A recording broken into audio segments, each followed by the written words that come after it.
India talking about Jain studies and starting something up. Yes. And I tell you, I started up the department, I started up a lot of things. You chose the right university, whether it was fate or karma or whatever it is, but FIU is a startup school. And so when we were generating this idea, everybody pitched it. And it was just inspiring, beyond inspiring. So I think we're all on the same page as to what we're trying to do here at FIU and with this entire outreach by the Jain community globally. And it's one simple proposition that these three core teachings of Jainism, ahimsa, aparigraha, and ekantavada, are not only ancient wisdom, but they are the most important notions we can grasp to, what shall we say? I can't say cure all the world's problems, but make them all somewhat better, at least. So that was our vision. We talked about a lot in the beginning. That's the direction for the past 10 years and beyond. So what I'm going to do for this presentation, rather than talking about what we're trying to do, I want to show you. And one outcome of all of this, my work with the spirituality program and with the Jain professorship, was I was invited to teach a little bit in our College of Medicine. And what that's come to nowadays is every year I come to the College of Medicine and I give a lecture on spirituality at the end of life. And I'm going to give you that lecture with a couple extra comments, but watch where Jainism plays in to the way I taught this particular topic. So I'm going to open up and you will see there it is. You'll see that this is just the beginning of my normal class in FIU's really excellent College of Medicine. Like everything at FIU, it started very recently and it could build on everything that people knew beforehand and try to do something different. And part of that difference is to bring in all of these humanities in diverse fields. How do they impact the study of medicine? So let me figure out how. Sorry, folks, I'm getting there.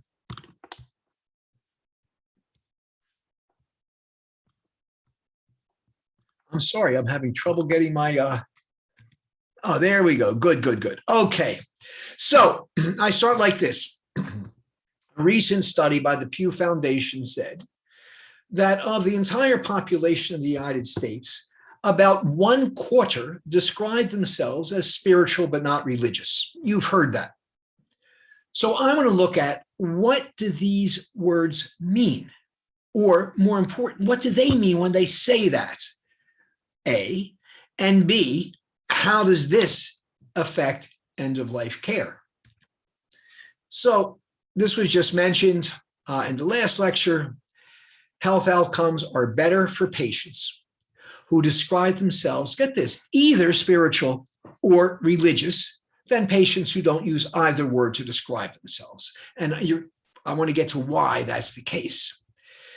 Now, so if you say you're spiritual, if you say you're religious, better health outcomes. But those health outcomes increase exponentially if the patients describe themselves as both spiritual and religious. Why? That's what I want to say. So to get to try to understand that, I want to talk about, what do we mean by spirituality and how is that related to what we mean by religion? Okay. These often get conflated. So I want to give you three approaches to the relationship between spirituality and religion. One is historical, one is neuropsychological, and one is just plain neuroscientific. So in America today, you walk around, there's a gym, right? And it says, we teach weight training. We teach Pilates. We teach yoga. We teach this, that, this, and that, and this, and that. Right? So yoga is like dancing, or is like some other kind of physical activity that improves your health, which it is. Yoga does indeed, just on a physical level, by lowering respiration, all these things help us. But a lot of people are upset about the way yoga is taught in this country here. It's marketed, it's merchandise, and it has nothing to do with religion, they say. There was it in Georgia? The state legislature said, all right, no, it was in Alabama. The state legislature said, all right, schools, you can teach yoga to your kids. We know that's good, but you can't use any of the Indian names for it because those get associated with Hinduism. So yoga is one thing that broke all. It was, we know what it was traditionally. It's one of the 6 darshans. It's part of Hindu tradition, yet in contemporary America, they're separated. Next, Sufism. Sufism, of course, is the mystical tradition long associated with Islam. A Sufi, some people say, is simply a good Muslim, or I think more traditionally, the way I understand the Sufi practices, like Kabbalah for Judaism, is something you add to the tradition. It gives it life. But now, what do we have? I could tell the history, but it was a famous Indian Sufi who began to teach everyone except not only Muslims. And gradually there became as many practitioners of Sufi who were not Muslim as who were. And now in America, there are Sufi centers everywhere. And most people who practice Sufism would say, yeah, I'm a Sufi, but I'm not Muslim. So you get the Sufism was part of Islam. Now it's separable. Mindfulness in Buddhism, there are magazines in your supermarket called Mindfulness, for heaven's sake, these days. Mindfulness, Satipatthana, is part and parcel of the teachings of the Buddhists so many years ago. And it fits in with Buddhist doctrine and teachings, but now we can be mindful without being Buddhist. And now you have mindfulness classes in corporate boardrooms, in the military, in law enforcement, and practicing mindfulness will make you a better law enforcement officer or a better business executive or a better soul. You name it, mindfulness makes you better at it. But there's nothing religious there. And most people who practice mindfulness have no idea of its connection with Judaism. And again, Kabbalah and Judaism is the same exact story. Kabbalah was restricted not only for Jews, but to only Jews over 40 years old, and only men who knew a lot of regular Judaism. It was very guarded as a mystical tradition. But now, one rabbi who was trained in Kabbalah 100 years ago, a little less than that, said, no, for this day and age, the world needs this wisdom of Kabbalah so much, we got to teach everybody. Good. So you'll find in North Miami a Kabbalah center. And people practice Kabbalah. They buy the Kabbalah red strings. They even buy bottles of Kabbalah water now from Madonna. It's a celebrity fashion. It's not Jewish anymore. So while in the Jewish world, it is very much, of course, it's a system of commentary on the Torah, but they became separated. And the word I would use is secularized. Secularized spirituality. Spirituality was once religious, across the board. Now it's become secular.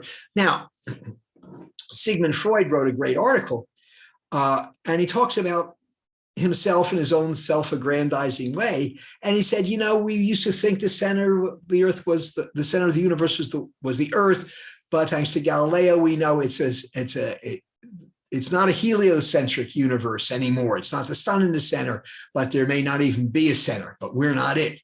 Then, of course, Darwin taught us that human beings descend through the process of evolution, from animals. We're not separate from animals. We come out of them. And so human life became sort of, it all is a secularizing process, and so on and so on. Art. Once upon a time, all art, music, dance, theater, painting, all art was to glorify God. All was religious. That was the purpose of art, is to bring us closer symbolically to those truths that religion teaches. That's what art was. But in the Renaissance, art for art's sake, not for God's sake. Man, and it's in the male gender, man is the measure of all things, not our sacred traditions and so forth. So you get the idea. Politics, that was all about religion told you how to do politics. Now there's politics is secular, and religion addresses even political issues. People get upset. So you see all these aspects of life. Medicine, for heaven's sake, medicine was practiced. Practitioners were swamis and rabbis and so forth. That's who did medicine. Now medicine, science, and religion's religion. And now we're trying to reconnect maybe what was once connected. So medicine, art, politics, you name it. They were all once part and parcel of the religions. Now they have become secularized. So this secularization of spirituality, it sounds like a strange idea, secular spirituality, but that's what we're dealing with. As I say, it follows the secularization of art, healing, politics, etc. And so I call it secular spirituality or applied spirituality. What does spirituality have to do with you as a professor, as a lecturer, as a writer, as an athlete, as a this?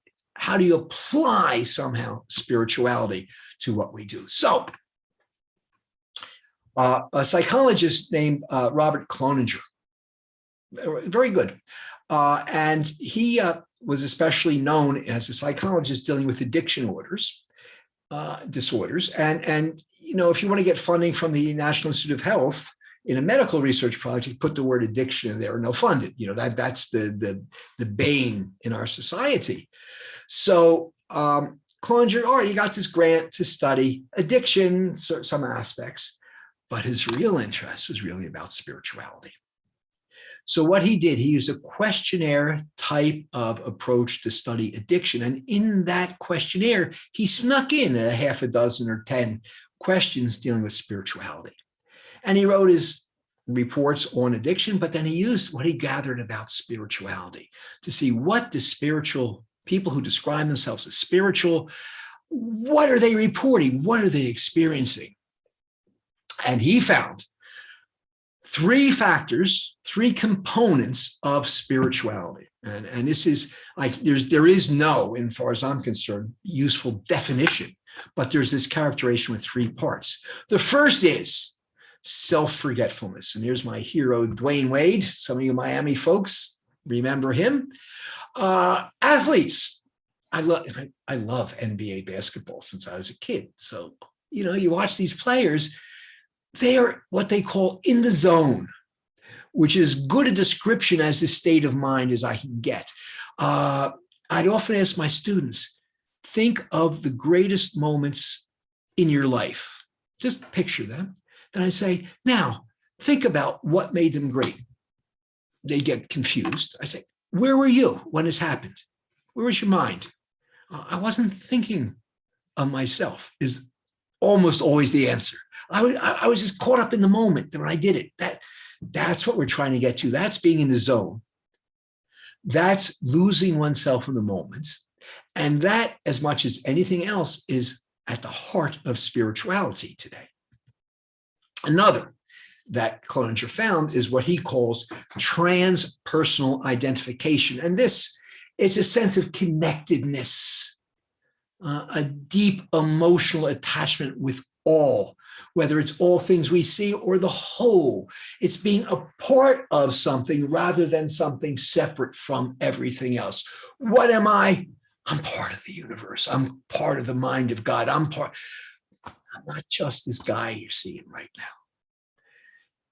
Often, in this way of thinking, the universe itself becomes a living organism, Mother Earth, Mother Nature, right? Something that we adore like our own mother, and we even can worship like in some traditions we do our parents. So this transpersonal identification, the sense of being part of something enormous rather than a little individual, is the second of Cloninger's characterizations of spirituality.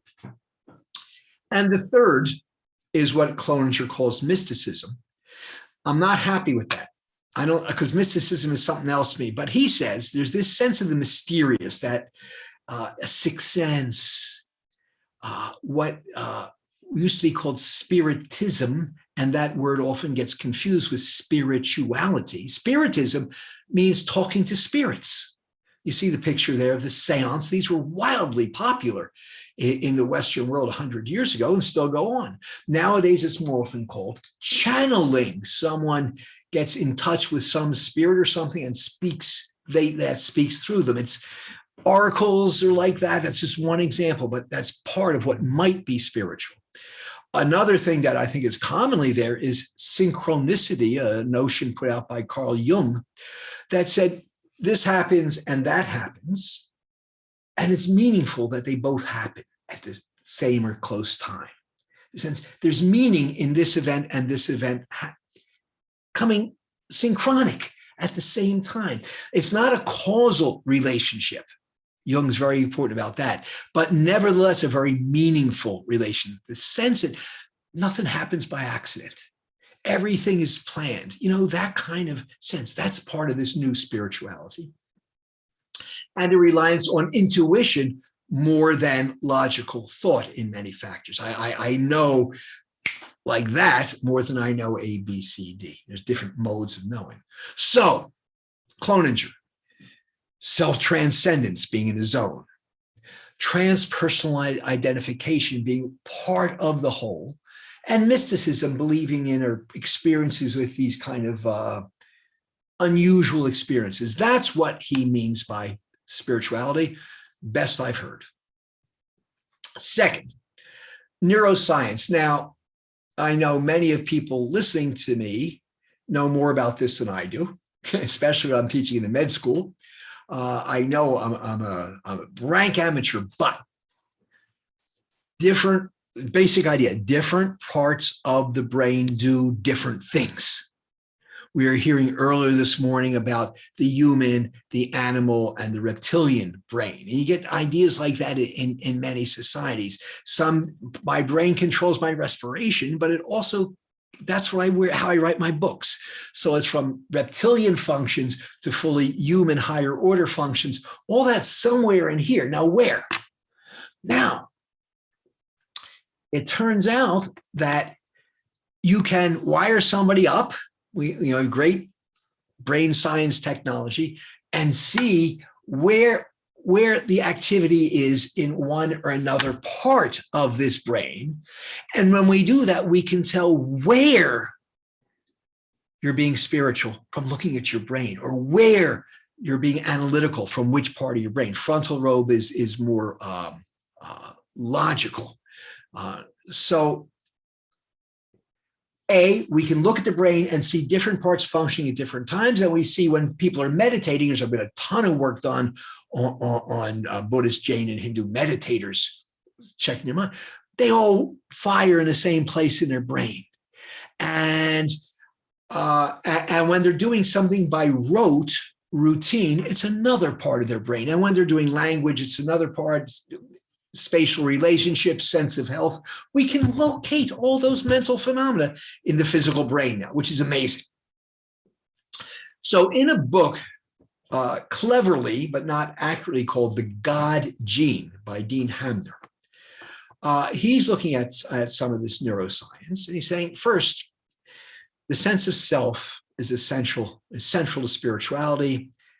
And as we said before, in every case, the ability to lose one's sense of self, to become at one with the universe and everybody and everything in it, is at the heart and core of spirituality.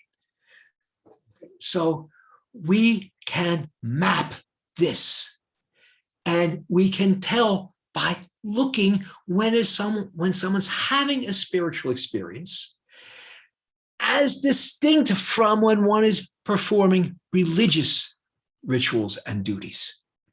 It happens in a different place in our brains. Hamner says, our sense of self and the world around us arises from the distinctive brain process of consciousness. And it appears that higher consciousness, or me-ness, depends on structures in the back of the brain that are involved in orientation. Where am I? And if I don't know where I am, then I'm everywhere. You get that? When I'm functioning in the normal order, that's that part of the brain in the back that says where I'm located can pinpoint me. I'm sitting at my desk in front of my computer, right? And I can see you over there. But when I'm in this other kind of higher order consciousness, it calls, I don't know where I am. And it's not that I'm drunk or unconscious. It just doesn't matter. I'm everywhere at the same time. So core consciousness, the ability to construct senses from memory data, is encoded by the frontal structures of the thalamocortical loop and attention association area. So what that comes down to mean is we construct a self with parts of our brains and we dissolve the self with other parts of our brains. What's more, there are certain brain chemicals, monoamines in particular, that have a lot to do with consciousness by valuing this experience over that experience. The monoamines tell us this experience we pay attention to. There would be no meaning to our experience without these monoamines. So they're the ones that they're the ones that connect the God gene of the title of the book, though it's not really a gene and doesn't necessarily God, but that's the one that connects is this kind of experience that we call spiritual with something that's valuable, meaningful, and more important than other experiences. Okay, so that was very quick, I know, but now I'm going to come to where I want to go. Spirituality means experiences that are valued through these in the brain chemistry. That's what spirituality is. It's a kind of inner experience that triggers these chemicals. Religion, on the other hand, is observable, reportable behavior. I can tell if you're religious or not. How often do you go to the temple? How much money do you give to your religious charities? How often do you pray or meditate or whatever it is? You tell me that you're religious or not. It is really that simple. Are you a member of a church? Do you go to the masjid? What do you do? Spirituality, though, we can't see so easily. That goes on in the brain. If we look at the brain, we might be able to get some indications. Then there's another, I remember since Deepakji mentioned Dalai Lama, one of the last times I saw him, we had a long discussion on this. He says, tell me, Professor, can one be ethical without being religious? And I said, of course. Can one be ethical without being spiritual? I said, yes. And I wasn't so sure of that. In my view, and this has to be tested, ethics is distinct from either religion or spirituality, though they often go together. They may not. You know atheists who are charitable, kind, benevolent people, very ethical, no religious, no spirituality. I think there are three different parts of the brain. I think ethics come to the front. You find one in the absence of the other. Okay, 1, 2. Therefore, my claim is that the one who says I'm spiritual but not religious can be interpreted as referring to lobes of the brain. In other words, that's an entirely intelligible sentence. I know some of my clerical people think that, oh, people who say I'm spiritual but not religious don't want to pay dues to the church. And that may be the case often, but it makes sense. Religion, spirituality, ethics, separable.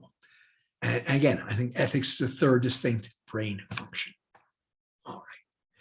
Now, I want to tell you about a couple of books. Now I'm getting to this. Now, okay, students who want to know about spirituality, end of life, these are med students. They're 23, 25 years old. They are overachievers. They are driven A-types. They're smart. They're lovely, but they're not spiritual, not relaxed. So the book on the left, the Tibetan Book of the Dead, I read that when I was a teenager in college. And I think I might say with honesty that that book has had a more powerful impact on my life than any other one I have ever read. It is an 8th century Tibetan book that purports to tell, by one who remembers it, exactly what is the experience of dying, of leaving this body and going wherever we go. In Tibet, they call it the bardo, and taking rebirth or reincarnation, all described in a matter-of-fact way. I said, oh my gosh, my Torah, I read not much about the afterlife. In books, I read a tiny bit, but nobody knows. Nobody's been here and come back. Wrong, according to this book. So that got me going. In fact, when I read it, I said, I've got to learn the language, Tibetan, to read this book. I got to know what it really says. And eventually I did. And it continues to amaze me. That's one book. If you want to know, I tell the students, what your patients are thinking about so that you can treat them compassionately as their life is ending. Get an idea what there's in their repertoire. The next book I read much more recently when I came to know its author, Raymond Moody. Moody's an amazing guy. He's professor of Greek philosophy, Platonist all the way. And he comes across this dialogue of Plato that talks about there was these warriors out there, and one warrior was killed. They brought him back, but he revived, and he had experiences while he was quote unquote dead, and told everybody about these experiences. Something about life after death. Moody reads it. That's amazing. I have to understand this phenomenon. He said, well, like I had to read the Tibetan Book of the Dead in the original. He had it. What Moody had to do was harder. He was a PhD in philosophy, a professor, and he went on and got an MD. So they're going to understand the medicine of this, and then went on to do a residency in psychiatry. So he's a physician, psychiatrist, philosopher.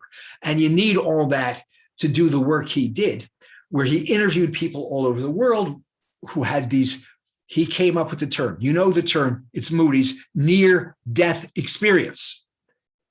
And what did they report back? And Moody spent his life studying it. I tell you, if you ever get a chance to hear Dr. Moody speak, don't miss it. And he's a Southerner. He speaks with this kind, gentle Southern way of speaking, profound ideas. So then it's not just reading, it's sometimes things that happen. So I'm going to tell you a little story with this end. My wife and I were in Jaipur, nice place to be. Some of you have been there, some of you live there. And we were visiting with a former student at FIU, Shivani Botra, who did her master's with us, went on to do her doctorate, and now holds one of these Jain professorships, I think at Rice University in Texas. I'm not sure. But this is in between her MA and PhD. One of my favorite, one of the brightest students I've ever taught. This is her husband, Sanjeev. And at the same time in India, another of my students happened to be there. This guy, Rabbi Hod Tamir, who did his doctorate in psychology. I was on his committee. And then he got a postdoc fellowship to study in India. So my wife and I are in India. I know Hod and his family and his children very well. So they were doing their work in, I forget where it was. Maybe it was in Bangalore. So they came up to Jaipur and we met up, me and my wife and I, Rabbi and Mrs. Tamir, Dr. Botra and her husband. We met up at Shivani's house. In fact, my wife and I stayed in her lovely home. It's actually Sanjeev's family home. And we're there. It's Friday night. It's our Shabbat. It is Diwali and it is Hanukkah all at once. So we're lighting the divyas as Hanukkah lamps, and for Diwali, we're having a lovely vegetarian meal and everything. We just love these people. And Shivani says, look, I don't know if you want to, but just a couple of blocks from here is a nunnery where these Jain nuns live. One of them is very ill. In fact, she's dying. Would you like to visit? I said, of course. In my religion, to visit someone who is ill is a great act, especially on our Sabbath. So yeah, you can't say no, and I wouldn't want to say no. So we went there. And we sit down, and I'm wearing this, the same one I'm wearing now, I think. Yeah, it is. And right away, the nun asked me, oh, what is that hat you're wearing? Are you Muslim? I said, no, I'm Jewish, Yahud. She'd heard of it. Why do you wear it? I said, well, this shows the idea that our human understanding is limited and that there's divine understanding above our human understanding. So it's a kind of humility. Oh, okay, that's good. Then she looks at me. This was, I must tell you, the most shocking question anyone has ever asked me in my life. She looked at me and says, she points to the room where the Sadhvi Kamal Sriji is dying. What does your religion teach you? How to prepare on a daily basis for your own death.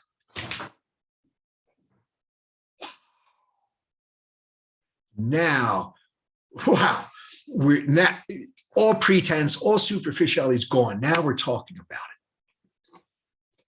And well, the answer doesn't matter. I told you, we have every day, we have confession, and we have big confessions. Confession's a big part of what we do in part of our religion. Good, good, good, she says, because that's a big part of Jain tradition too. Then there's certain penances and austerities we do, and I explain, oh, good, that's good. So it was amazing the connections that were there that no one's ever explored in academics. And it would be interesting, but I'm never surprised by the deep, deep, deep connections among religions. Even the Jain wonderful idea that everything is alive and there's life that has different, how many senses it has, even a rock, all the way to a human. In our Kabbalah, we have the same idea. It's just a beautiful world. Different paths to get there, but we're groping for some kind of truths that go across. So then we went in to see the dying nun, and she was lying on her bed with an attendant sitting right beside her. And we were introduced, and would you mind, the nun wants to give you a blessing. Of course. So with great effort, they help her up. She sits up and looks at us. She's sort of moving like I am. She's very weak. She gives us a blessing. I don't have words. I can't conceptualize this, but that one hit all of us so deeply. And then we took our leave. That was it. But, I've been talking about preparing for dying. I'm trying to teach our medical students that you need to help your patients do that. I'm an age now where I'm working on it myself, and it's not so easy, but we have our ways, you have your ways. But the bottom line here is near-death experiences are common everywhere. This is what Moody found, no matter talking to somebody in Japan or somebody in Oklahoma. They'll describe the tunnel, the light at the end of the tunnel, the movement. This somehow, it's either out there or in here, but we're all have that reality. You'll read about it in core religious texts globally. And it comes down to this point, and I'm trying to get my medical students not to say, talk to the chaplain and run out of the room, or the nurse will help you. Deal with it. You have to deal with death in your own life to help others. And the teaching is dying is the greatest spiritual opportunity in most of our lives. That's the one time, according to all these traditions I've studied, we all come face to face with some other reality. And it's how we value that opportunity now, before it happens, and how we communicate that valuation to our patients, that what you're going through is not unusual. It's not necessarily a bad thing. You don't have to say it. You have to feel it. These are the essential components to spirituality at the end of life care. You see Jainism there. There are doctors going out there. And I say, you don't have to remember anything I told you today. But if you just remember that once upon a time when you were a young medical student, you heard a lecture on this topic, spirituality, end of life. When you're called upon, when you're practicing medicine, you'll remember and you'll be able to access the resources. And it's not knowledge, it's wisdom, this resource. You'll get that resource and you can turn dying, which terrifies us, into something, dare I say, if not beautiful, something meaningful, something important. Thank you. That's how I teach Jainism in the university. Thank you so much, Nathan. That was wonderful. And I think it gave us a lot to think about. I think especially this issue of death and sort of how it's connected to us helps us to understand the value of life as well. So I'll turn it over to Professor Deepak Jain, who might have some reflections, and then we have maybe a little bit of time for a question or two. Yes. No, I would just make short remarks because I want to get to some Q&A. So Nathan, thank you very much for this enlightening talk. And let me just add to what you said. There are two parts that I want to highlight. One is this whole concept that you brought initially, the concept of yoga. Now in Hindu, the word yoga, when we were growing up, it meant the yoga means union. And to me, union of human faculties, and basically it is what is called is union of mind, body, and soul. And this, pardon me for my ignorance, there are two parts to this yoga. One is yoga and other is the word called meditation. Yoga, I always associate in mind as part of a physical activity leading to the meditation, which is going inside and reflecting on the spiritual side. And I think that is very nicely articulated in your talk. The second takeaway for me was this notion from Dean Hamner, the God Gene of 2004, where in your definition you say, become at one with the universe and everybody and everything in it is at the heart and core of spirituality. Again, becoming at one with the universe and everybody and everything in it is, again, the word yoga means the union, bringing all together. And once you bring all this together is what really creates what I call spiritual awakening, or the light inside that gives you what I would describe as a divine spirit. So when you look at Dean Hamner's work of 2004, and then we think of the ancient concept of yoga or meditation, it is conceptual framework bringing or joining hands with a scientific approach. And then there was another word that came, and that is called the value to perceptions. Now, when you look at Jainism or Jain studies, the three jewels of Jainism are highlighted as Samyak Darshan, Samyak Gyan, and Samyak Charitra. You can call it the right perception, the right knowledge, and the right conduct. So this whole concept of everything starts with how you perceive the world. And then based on the perceptions, you collect more data and facts to convert the data and facts into knowledge. And through the knowledge, you come into your conduct, and that is called Samyak Charitra, which is the behavior. So just listening to you, I was just using my own phrase, connecting the dots, and I thought it was a beautiful characterization you brought together the Western philosophers and researchers with the ancient, not only Jain concepts, but the concept of yoga and others. And when we look at the world today, why yoga is becoming so popular today, because it gives you inner strength, inner weakness.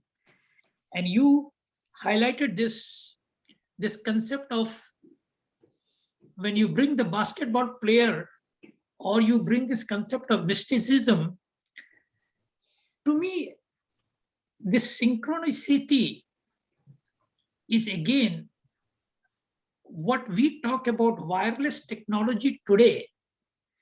I think this has been there for ages. Sometimes you think of some person and next day you get an email from the same person and you have not been in touch for 10 years or 15 years. So while you were thinking, maybe that spirit got aligned to the other person and the nodes got connected. So I just want to just thank you for enlightening us with your views on spirituality. And I was trying to connect the dots based on what you were saying. And I thought it was a very nice way to think about the three jewels of Jainism, the concept of yoga, the concept of meditation, and bringing all these things together in under one framework, whether you call the framework of spirituality or human soul or human consciousness. The time has come for us to educate the world about how we align these concepts in bringing inner peace. And once you have inner peace, you become a global ambassador that people would like to learn from. And I think that is, to me, the essence of this conference and the essence of the word consciousness. So again, thank you for such an enriching talk. And now I open the floor to people to ask questions. Iqbal, are there questions? Yes. So there are some questions. One of the questions is thinking about the theme of the conference, which is consciousness. What is Professor Katz's understanding of how consciousness exists beyond life? So after death, what does his research say in terms of perhaps, say, the Jewish and the Buddhist traditions, in terms of thinking about what happens and sort of what is that consciousness connected to the soul after life? It's the hardest deep question. Questions. Yeah, it's the hardest question there is. I don't know what it is that connects us. I have a sense, certainly strong intuition, but I don't want to just cop out and say I'm not a scientist. There are things, there are truths that are useful, spiritual truths. And there are spiritual truths that may be true, but not particularly important. This is how the Buddha taught it as well, that what is the nature of the consciousness that is after death? The only research I can do is to die. And it's hard to write articles afterwards. It's hard to report back. We don't know, but we can be guided. And I guess that's what I'm looking for. It seems that the importance of that experience, that's what I try to get across to the training physicians, and hopefully they'll convey to their patients. This is a hallowed, sacred, important moment. That's all. What exactly happens? Well, apparently there is the experience of some light and a journey in a tunnel to that light. Everybody seems to report that. More than that, can't say. And when we get to what really intrigues me about how you hang out there and come back here, that's the hardest part for me. As part of my tradition, that's part of your tradition. I remember I was learning with my rabbi last week, and my question was, is there an individualized awareness after death, or is it is it the universal divine awareness? And he showed me in the books that it's got to be, there has to be some individuality. And I know Jainism teaches that, as opposed to Advaita Hinduism, say. I just laughed. I said, I hope there is. I want to be able to see what happens to my friends. Best I could do with that question. May I say something? Yes. Okay. Please. Yes. Please, somebody. Okay. According to Jainism, since soul is eternal and the consciousness is the fundamental property of soul, so where the soul goes after death, the consciousness goes with it. So it is not separate from soul. So soul is eternal, and that's why consciousness is already in the soul. And wherever the soul goes in next birth, it goes with it. So, It is part of the soul, and, yeah. according to what we say, Lord Mahavir, who was the 24th Tirthankar, he was asked about the knowledge, transformation of knowledge from one birth to another. So he said, yes, whatever knowledge you get here in this particular life, that goes after death with you. So provided that you have not forgotten whatever you have learned in this life, Right. otherwise knowledge goes with you in next life also. And that's why we find gifted children. They have already knowledge about all those things, though they have not gone yet to school even, but they are so gifted. So it means that they were experts or scientists or big philosophers or thinkers in their past life. That's why they are carrying the same knowledge in the next life without learning anything in the new life. I will right away say that is the greatest argument in favor of reincarnation that I've ever heard made is these prodigies, these geniuses. Yes. How do you know that? I agree with you. But as for the larger question, does consciousness, individualized consciousness, travel as part of the soul, whatever, to the next life? I take solace from what you just said.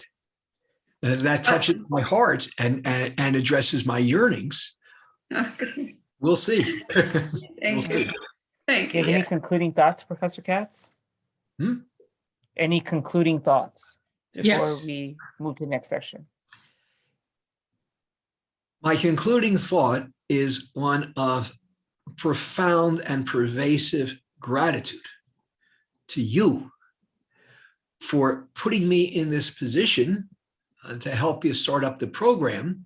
And I'm glad, at the time, 10 years ago, I said, the sky's the limit.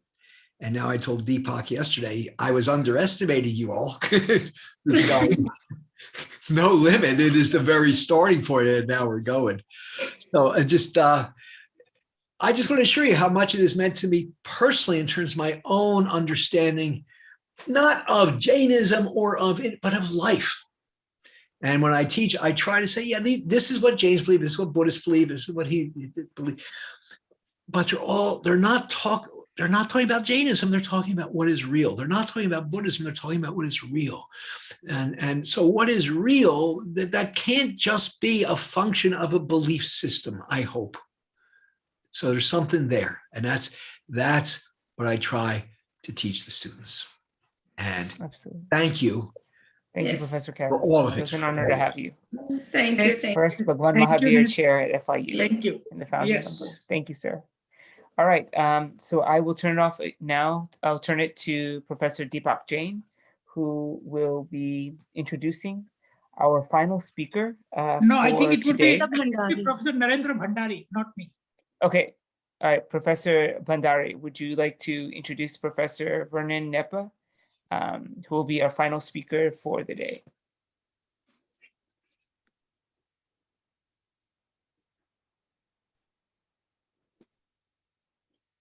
Professor Bhandari, you're on mute. Okay, go ahead, sir. It's a pleasure to introduce Professor Vernon Nepe for this last talk of the day. He is the director of the Pacific Neuropsychiatric Institute in Seattle, and he is distinguished professor and fellow of the Exceptional Creativity Achievement Organization. Now, Professor Nepe is a multi-dimensional personality. He is a doctor, biologist, physician, psychologist, neurologist, psychiatrist, and whatnot. Of course, a philosopher and a phenomenologist. So, with all these multiple knowledge of various topics, he's all in one. And what he has done is he has tried to answer the question which has been asked again and again in this conference, that while scientists have a soul, why they don't believe in it. And I think he will answer it. I'll answer it later on when I conclude. but he will, I think he is the one who has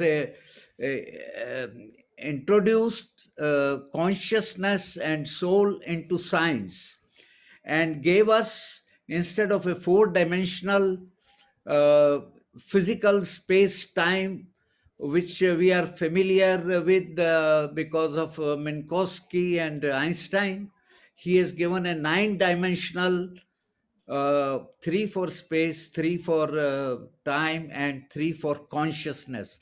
So I think he will try to answer this question of soul and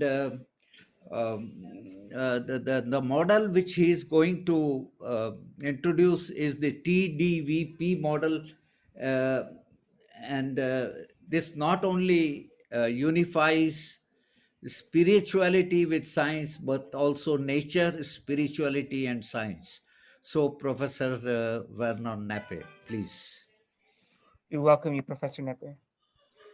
Thank you very much, Professor Bandari. It's such a pleasure being introduced by you, because we've had the opportunity to speak on a couple of occasions. And thank you for inviting me to this conference. I'm hoping my slides are visible. Yes, Yes, yes. yes, we can see it. Good. Yes. One component that you mentioned about me relates to medicine and psychiatry and neurology and neuroscience. But there's another aspect that I would like to emphasize, and that aspect is what might be highly relevant here, and that is the area of what I call dimensional biopsychophysics. Extremely important. It's the area that my colleague, Dr. Edward Close, and I developed. Dimensional biopsychophysics involving not only 9 dimensions, but involving the infinite continuity as well. So we're going to go through and look at this in relation to a model that I developed called Triadic Dimensional Distinction Vortical Paradigm, TDVP. This, with respect, appears objectively to be the single most important scientific model that has been developed in terms of a theory of everything.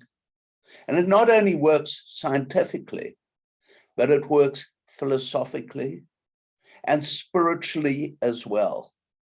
In a way, you know, there's always been the statement that on the one side, there was science, and on the other side, there is spirituality, and the two can never meet. They are totally different. And in fact, that to me is wrong. Science and spirituality can meet and do meet through this model that I have developed with Dr. Edward Close, TDVP, or Triadic Dimensional Distinction Vortical Paradigm. In a way, we could talk about how we transcend our physical reality. And it's not only how we transcend, there are certain fundamental ideas in terms of that spirituality, which are very relevant, including Jainism, and Professor Katz mentioned Kabbalah, and there are links there with science. For some reason, my screen doesn't change, so whoever does this can please just move on to the next slide.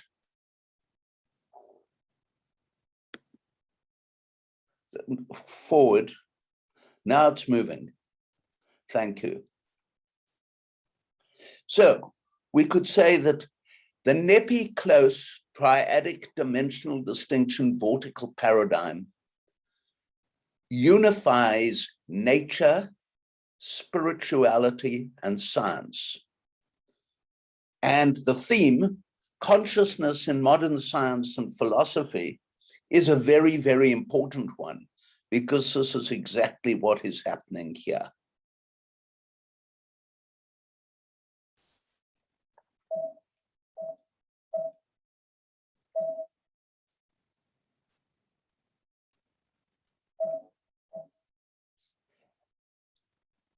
Whoever is operating the screen, my slides are not moving. So I'm going to say next each time.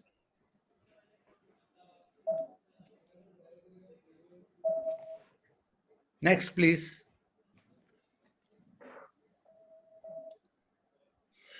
All right, we might have to move away from these slides. Yes. Now it has come. Whoever is operating it, please, if I say next, please move. So this is the paradigm overview. It's a model that we developed in 2011, myself, Dr. Vernon Nepi, and Dr. Edward Close. It's an all-embracing, multidisciplinary paradigm. And it is different from any previous scientific and mathematical works. We realized that we had to look at the nature of reality. And ultimately, this was reviewed. Initially, our book, Reality Begins with Consciousness, by some 200 scientists in some 23 countries. And we produced a comprehensive paradigm shift that works and provides a framework for all science, for everything physical, everything biological, everything spiritual. To me, this has been an amazing journey.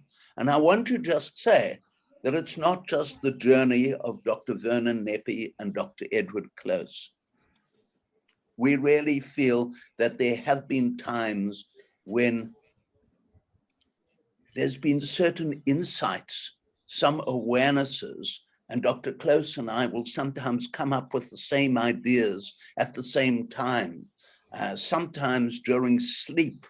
Very interesting in terms of the fact that we think there's a higher consciousness out there that has been guiding us.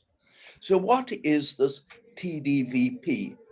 This previous separation of spirituality with science, the link with consciousness and spirituality, and now science. Basically, this is a scientific model that works. For example, we analyzed 24 different theories of everything. I don't like the term theory of everything, but just mentioning it in this context, it's very interesting that there were different criteria. Initially, there were 39 different criteria. Nothing scored above 19 out of 39, except for the original models of vortex n-dimensionalism of Nepi and the Close model. Together, we scored 39 out of 39, and if you add criteria, at the moment, it's something like 67 out of 67. So philosophically, it's an interesting model that seems to cover not only this term experience, but also the term existence. Very interesting, existence and experience. We exist in a physical world. We exist in a physical reality.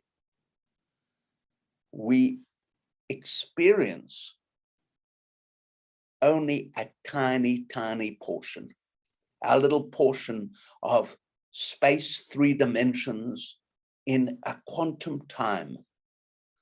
But we're dealing with a model that is not only spiritual, but scientific. How scientific? If you look at the Large Hadron Collider in Switzerland, and you analyze the properties of different particles, you find that this exactly equals what we call triadic rotational units of equivalence in our TDVP model. So empirically, this model is not just speculation, it's proven. It's proven mathematically as well. But you know, there are three levels of reality. There's the quantum world, and we always talked about quantum weirdness, you know, the laws that are there that are quite different. This is Richard Feynman's famous statement. There's the macro world in which we live, including life and the living elements. There's the cosmological world with dark matter and dark energy. And those were three different worlds. In our world of TDVP, all three have been unified. We are dealing with the same laws for everything. It's a unified model of reality. We can demonstrate mathematically and empirically, therefore, that the quantum, the macro world, and the empirical world are the same. Now, here's something very interesting. There are the laws of nature. They are universally applicable to all reality. But most important, this is not just finite reality, the quantum and the quantized finite reality that is in everything.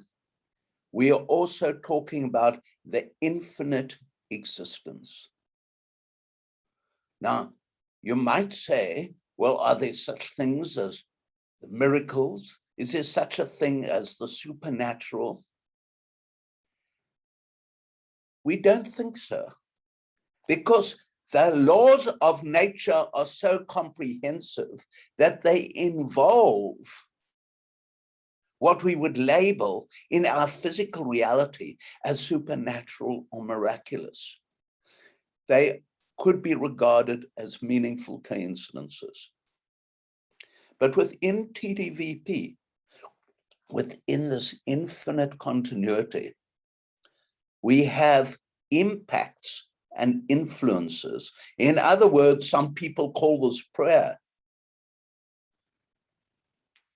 And I perceive nature as above nature. In other words, a gradation, an infinite continuity where we can separate these things, and the ruler of that nature, theistically, is a divinity. So TDVP must conform to all of these, and all aspects of human experience must be integrated in the search. We literally are dealing with an ethico, bio, psycho, familial, socio-cultural world. TDVP does all this, integrates and provides a philosophical, an intuitive, a mathematical, an empirical scientific framework for all religions, for all philosophies, and all scientific endeavors. This allows the unification of spirituality with science. This sounds amazing. And we could argue that, well, this cannot be. We've got to contradict these ideas. But the more we've built on this model, this last decade, we've been able to demonstrate that this really is relevant. So what is this triadic dimensional distinction vortical paradigm? The triadic means everything is in threes. It's fundamental in nature. And the more I look at this, the more I discover the threes that we have.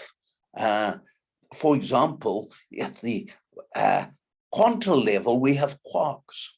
The threes are also space-time consciousness.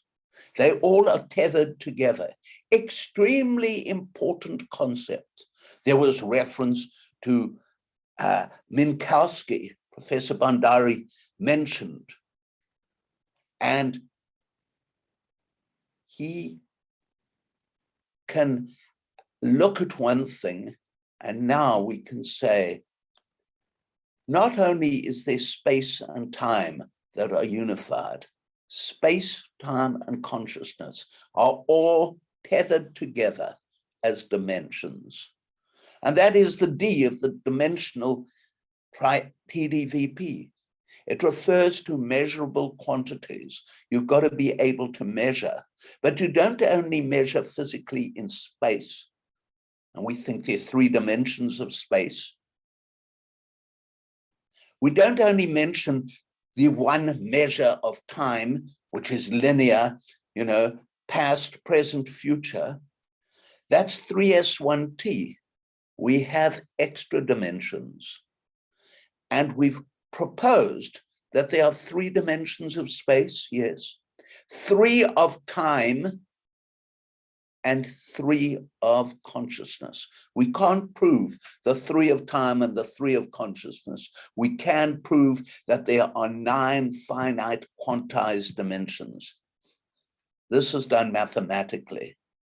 And in fact, the major mathematical technique has been the calculus of distinctions, which we've extended towards the calculus of dimensional distinctions. A distinction is something that we can distinguish from something else. And at that point in time, consciousness is extremely important at that level. TDVP, the V is vortical. I knew intuitively that vortices were extremely important. This is why I developed this model initially of vortex n-dimensionalism, that there were dimensions that went on forever, and that was the infinite reality. But the important thing is we are dealing with rotational movements in reality that don't just extend to atoms that are just sitting there. We are dealing with rotations across these 9 dimensions. And because we're dealing with rotations, it introduces a very important idea, the idea that something is volumetric, in volume, 3-dimensional. So no longer do we ever talk about time being linear. We talk about different facets of time dimensions, and we're just experiencing one of them. And in fact, our time dimension that we experience is the present, and it seems to go forward and only forward in our 3S1T reality. Paradigm is obviously a worldview prototype, but we must remember that this paradigm includes not only these physical components, but the infinite continuity. We should emphasize in that infinite continuity a rather important concept, the concept of space, but the concept of time, and most important, the consciousness, because at that level, in the infinite, space and time are contained in the consciousness. Or if you want, mass and energy only exist in consciousness. This is very different from our physical reality, where we experience only a tiny component of this. We call it not only 3S1T, 3 dimensions of space in a moment in time, but it's restricted because we can't even see X-rays, for example. So we are dealing with a physical reality that is restricted 3S1T. That is what we experience. But most importantly, we are dealing with existence. And always remember, we don't realize it, but all the time we are existing in a far greater fabric. and that existence reflects our true reality, and that involves consciousness.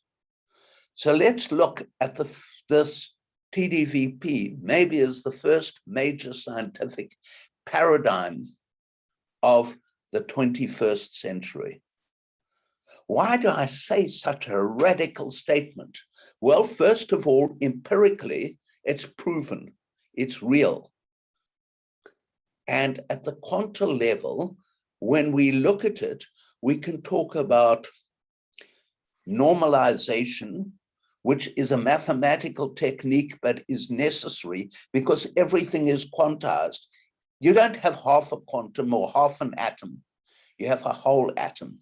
So we've got to normalize results to integers, not to fractions.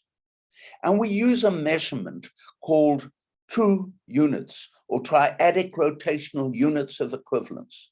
Now you might say, well, how can you measure something when you get figures 87.3216? Real life is integral.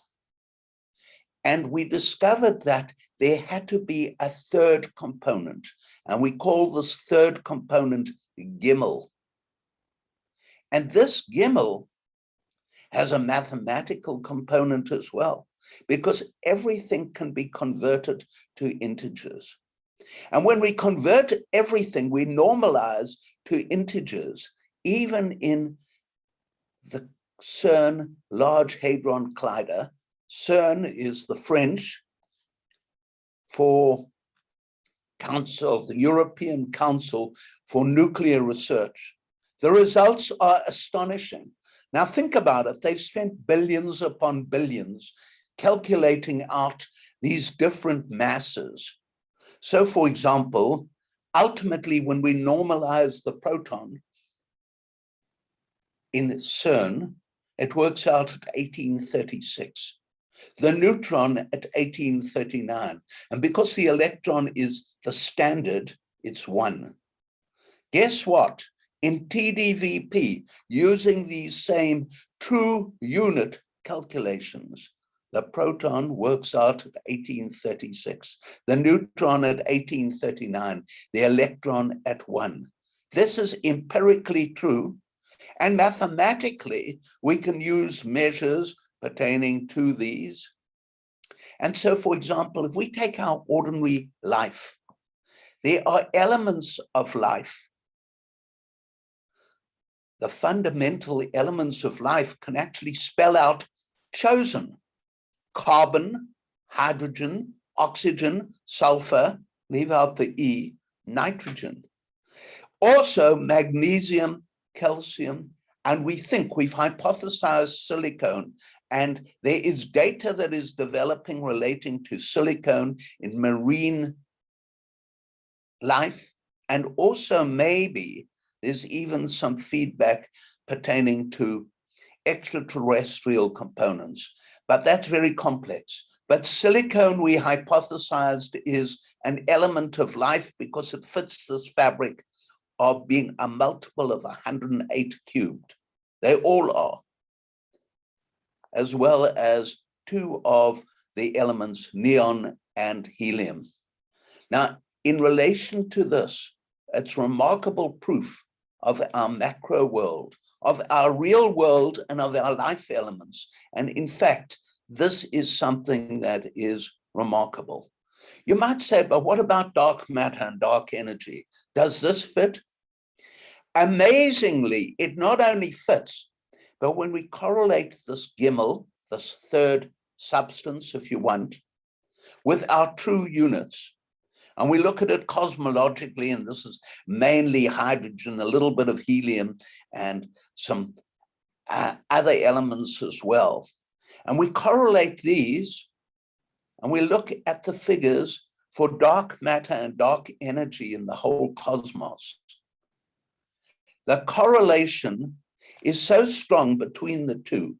It's like 1 in 1,250. So this seems to be proven. And moreover, we find that this dark matter and dark energy in our 9-dimensional reality with the infinite continuity correlates with nucleons, dark matter, with electrons, dark energy in the atom. So here are some fascinating figures because we can see how we have these strange equivalents. In the dark matter, dark energy universe, ultimately the ratio is 96.01%. This is based on the Planck probe data. It's not just data that we suck up.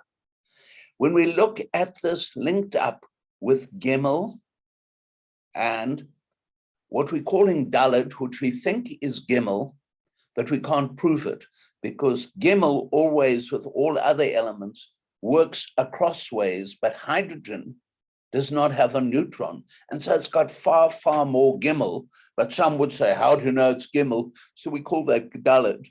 But that correlation is 86%, again, 86%. So what have I just said? This is the most dramatic findings one could imagine. It's dramatic, real, empirical proof that dark matter, the empirical Large Hadron Collider, quantum, the 108 cubed component in terms of life elements, all fit together mathematically and empirically, so we can create one single law, which is the laws of nature. Ironically, you'd think that this must have been funded to the hilt. We've never received one single penny of funding. We've spent thousands of hours doing this, and it's cost us a great deal. And yet, whereas university systems make their grants the end point, we have emphasized empirical knowledge and truth. We've never had time to actually apply for grants, but maybe this will change. So we could say that the views of space, time, and a broader consciousness apply a universality applicable to the science, to mathematics, and to philosophical ideation, reflecting a paradigm shift, but only when we tether together time, space, and consciousness will we be able to understand this independent identity. Now, just one little comment. You might say, well, how do we know it's 9 dimensions? We actually were able to prove this with a very esoteric angle in quantum physics called the Khabibo Angle. There had been a question for 50 years. Why is this angle 13.04 degrees? And we were able to show why this angle was 13.04 degrees. But nobody before could show this because they were still working with this reality of our physical 3 dimensions of space and 1 dimension of time. There is a 9-dimensional quantized finite rotational, you remember the vortices reality, and that began with our solution with the Khabibo angle, and we were able to demonstrate other features as well. These were validated, were feasible, and the important thing is could not be falsified. Science involves Popperian falsification. If you can't falsify it, we introduce the idea of lower dimensional feasibility absent falsification. Don't worry about that term. The most important point is it feasible? And in medicine, all the time, we look at what is feasible. And we were able to do this with our calculus of distinctions. Fortunately, we've had some recognition. So, for example, in Mexico, we had the Gabino Barreda Award. We were able to receive the Whiting Memorial Prize, which is international, but also, I suppose, based in the USA. Very, very exciting award that.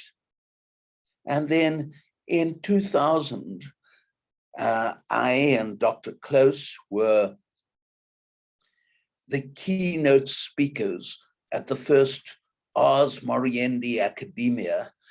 Professor Katz spoke about life after death. This is an area of major interest for me.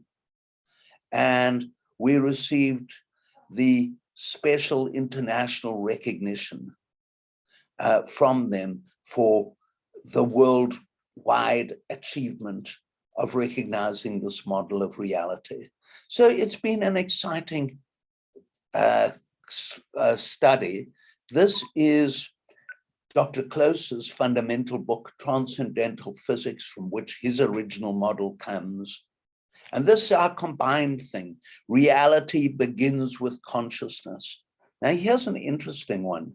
When I wrote this, intuitively, I knew the word begins was correct. But it begins in the finite, because the infinite reality has no beginning and no end.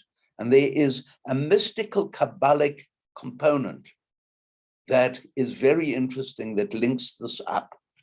If any of you want to get this book, put in the extra code talk radio, and that'll give you a significant reduction. It's exclusively at brainvoyage.com. Reality begins with consciousness, a paradigm shift that works. It's currently in its 5th edition. Fortunately, some of our colleagues have found this useful.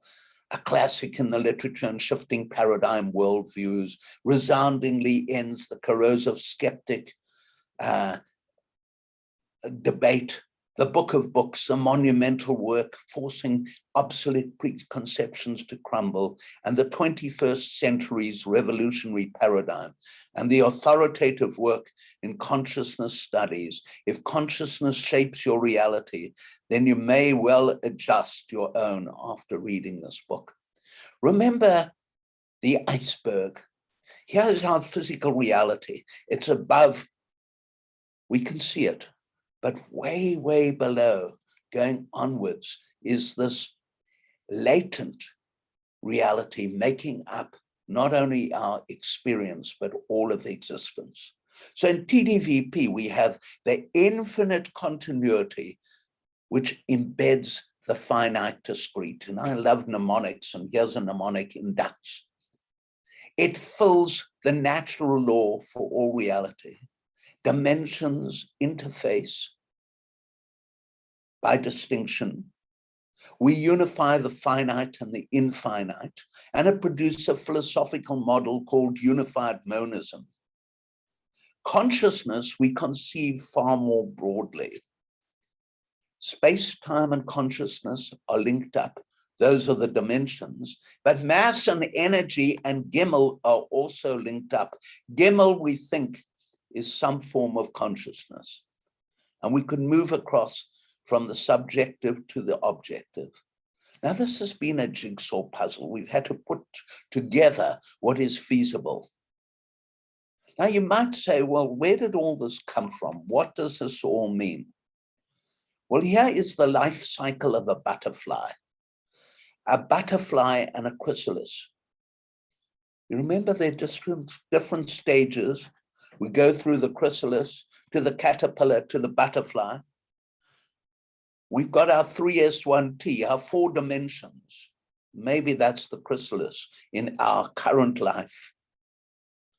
And then we go upwards to a second framework, presumably some kind of multidimensional time. And embedded in that is consciousness, which is at the highest level, the butterfly. Now, I've mentioned consciousness, and some of you say, well, what does it mean? So we use a different term. We know mathematically there had to be a third substance, and we've called it Gimel. This third substance is massless and energyless, but it has volume, incidentally. And it has to be consciousness almost by exclusion, because we don't know what else it could be. Now, where does this Gimel happen? It exists in everything, in every molecule in the world, in every atom, in every particle, in our whole world, in that dark matter and that dark energy, in the infinite and in the finite. It exists in the quarks and the electrons and the photons. And Gimel is in the infinite. We think it derived from there. The problem is there is an infinity of infinities. People don't realize that. They think there's just one kind of infinite continuity, but it goes on infinitely all the way through. And how can this infinite continuity be subdivided?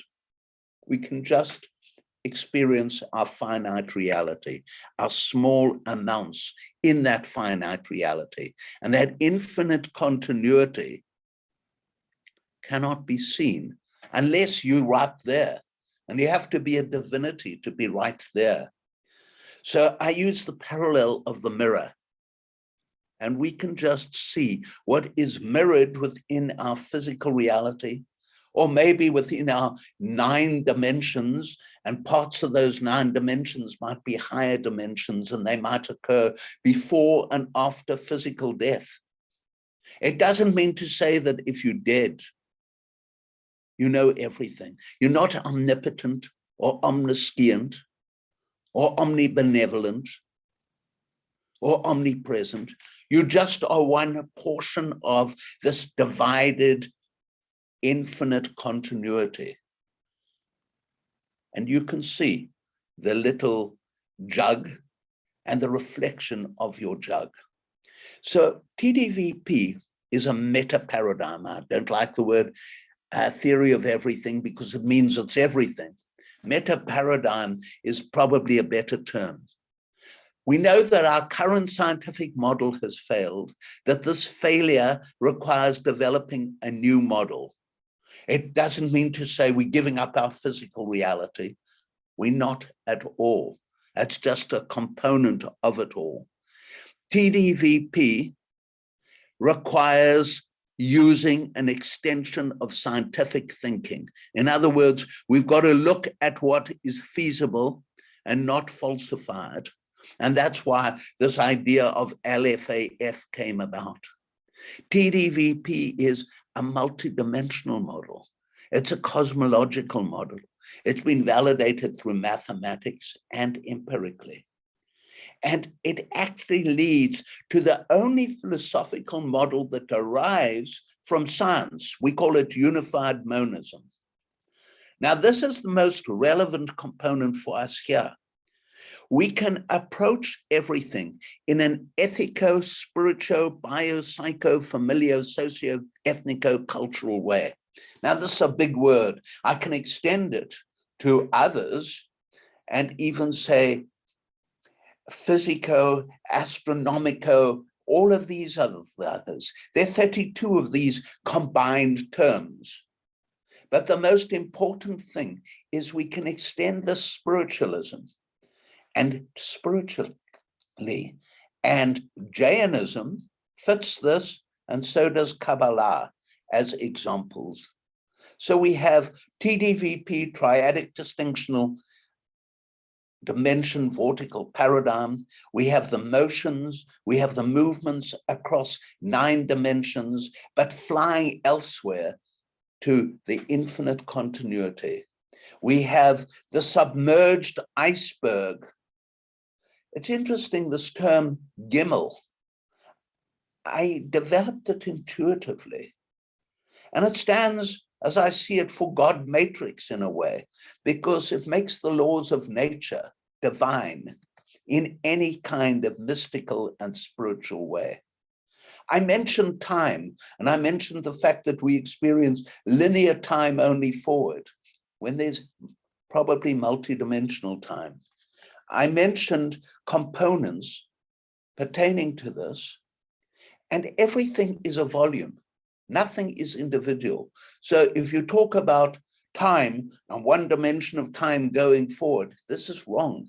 Everything is volumetric, which means potentially that things are fundamental and can change because we might be on one little track as opposed to another track. We talked about distinctions, and let me just distinguish something. When I've been speaking about distinctions, I talk sometimes about extent. Dr. Close's fundamental concept here, the idea of extent being consciousness extends, and we have our several coordinates. Content is meaningful information in consciousness. But in order to have an awareness of what that content is, it has to extend. And then we have impact. And that impact is how consciousness can be impacted through prayer, through ideas, and we can impact matter. Three important essence extensions in our ideas. So we have time, space, and consciousness, never separated, inseparably tethered. We have mass, energy, and Gimel, which is likely consciousness, which has to be so in order to make the universe stable. It's necessarily in union with Gimel. There is nothing in the world that does not have Gimel, either finite or infinite. So we have a single basic meta paradigm, which refers to everything all encompassing. And the paradigm is based on an empirical, mathematical, and theoretical approach. And the mathematics is axioms, theorems, and lemmas, and particularly the calculus of dimensional distinctions, which makes it very easy. There are 600 different hypotheses we proposed in our book, Reality Begins with Consciousness. It's fascinating. There are 1,000 active string theorists looking at string theory as part of an extension of dimensions. It remains a theory, and it's never been proven. Here we have a model that is proven, that we published on 10 years ago, and that we've published hundreds of articles on this, validating this. But nobody seems to worry too much, except for a few people. Maybe this is so because Arthur Koestler mentioned innovation is a twofold threat to academic mediocrities. It endangers their oracular authority, and it threatens that their carefully built edifice might suddenly collapse. Max Planck, the great Nobel physicist, spoke about major scientific advances going from funeral to funeral, because people are taught certain things and they say this must be wrong. And then we have the different stages of change. Thomas Kuhn's revolutions, and we extended this, Nepean close, to 11 different stages. So here's something important. I regard these people as the big four, great luminaries. One of them is my good friend attending this, and who invited me to attend, in fact, my good friend, Dr. Surendra Pakana.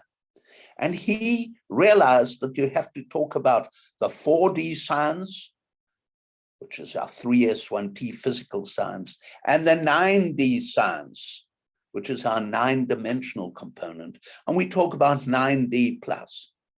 Recently, we've lost one of the great physicists, mathematicians of our time, who had read everything of our work, Dr. David Stewart, in the USA. Incidentally, I'm based in Seattle in the United States. Then there's Dr. Adrian Klein in Israel, a very brilliant individual who has commented on every component of our work. And there's Dr. Alan Huguenot, who is not only a doctor of science, but his area relating to mathematics and physics, but also, strangely enough, is a spiritualist medium. So where do we go? TDVP appears to be special. It appears to work. It appears not only to be scientific, but philosophical and unifying reality. and it integrates science and spirituality. So here's the question. Is this the first revolutionary moment of the 21st century?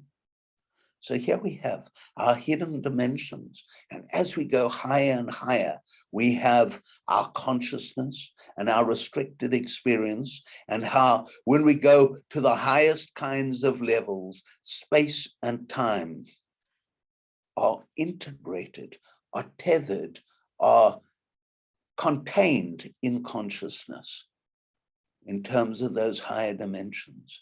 And this doesn't stop after death or before life, so to say, in terms of survival. I listened carefully to Professor Katz. There's an enormous amount of data on this, and some of our data is extremely important. And the most important piece of data relating to psi phenomena, extrasensory perception, and clairvoyance was described by a certain Surendra Pakana and myself in a wonderful paper on the percent data. And there's equally important information, what has become the famous chess game between a living major grandmaster and an ostensibly deceased one, that I was able to do a computerized chess analysis on. So where are we? We can explain survival. We can explain how linear is not everything. We've got to look at everything volumetrically. There is good data in terms of TDVP that reincarnation can exist, that spontaneous events can exist. We ought to always remember volume, because that's 3 dimensions, and that there is physical death, maybe, but there's not infinite death. And because everything is volumetric, this to me is my tree of life, the life tracks, where you have a forest, but you can go in different directions. But realize being human is important. But everything, and this is certainly a Jainist concept as well, everything including particles and vortices and anything inanimate and also animate is in union with Gimel, with this third substance, everything. So not only do we have being human, we have the rock, we have the molecule, and here's our structure. Everything relevant.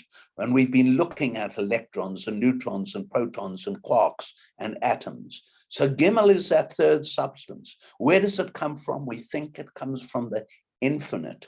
It's ordropy, and it's a multi-dimensional order in the finite and the infinite. We call this ordropy as opposed to entropy, and it's not just negative entropy. We think there is a conservation of consciousness that never stops. And this is what ordropy is all about. So this is our first stop, questions and comments. And at this point in time, I'm going to show you 3 wonderful slides that just recently Dr. Pakana sent to me. I adapted them. And Dr. Pakana, I invite to participate in this, comparing TDVP and Jainism. In TDVP, we have a God. Initially, when we wrote about this, we didn't even think we needed to mention this. But God controls the laws of nature. And those laws of nature are based on the infinite and the infinity of infinity. And we can therefore impact in terms of influence and prayer. Jainism might have no God, but is a rational kind of truth. And some have used the word transdeism there. TDVP involves that discrete finite embedded in the infinite continuity. And there's some wonderful terms that I can't even pronounce that Dr. Pakana could help me with here. We have quantized space-time and consciousness volumetrically and parallels with Jainism. We have psi phenomena, extrasensory perception explained by TDVP. We also have survival after bodily death or life before life explained by that. We have the concept of distinction. We have consciousness, which is probably Gimel, and things that are trans-dimensional.